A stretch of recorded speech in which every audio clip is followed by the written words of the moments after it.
Good morning mga guys. So sabi daw po nila, boring daw ang pagiging Kristiyano. Sabi ko, hindi boring. Kasi 'di ba sa Kristiyano, bawal ang sigarilyo, bawal ang pag-iinom, bawal ang pagmumura, at marami pa ibang kasalanan. Sabi ko, hindi po boring, mas lalong masaya kapag ikaw ay tunay na Kristiyano o tunay na mananampalataya.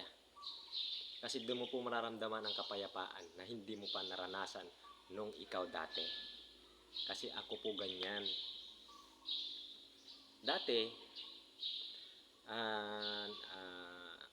kasi hindi ko pa kilala ang Panginoon, Dati, naninigarilyo ako, nagiinom. Ang daming mga bisyo, Kahit anong bisyo, pinapasok na. Kasi nga, di nga kilala ang Panginoon Kasi, ayun. Tapos, nagsasabi yung iba sa Facebook, boring daw ang pagiging Kristiyano. Sabi ko, hindi po boring, hindi nyo na-try. At saka pag na-try mo na yon, tutuloy ka na. Bakit? Kasi mas maganda po sa tao ang walang bisyo. Bakit? Pinanganak ka ba na may dalang sigarilyo? Na may dalang alak? Di ba wala, kapatid? Hindi mo lang naintindihan kasi nandyan ka pa sa kasalanan.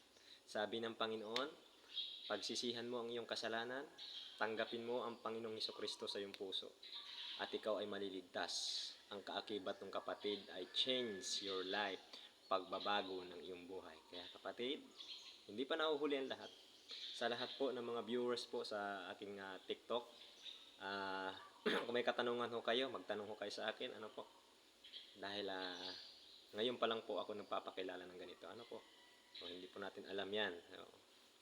Kasi ngayon lang po ako lumakas ang loob, At salamat sa Panginoon sa panibagong araw. And good morning guys, to God be the glory. And God bless you all. Mag-ingat po kayo.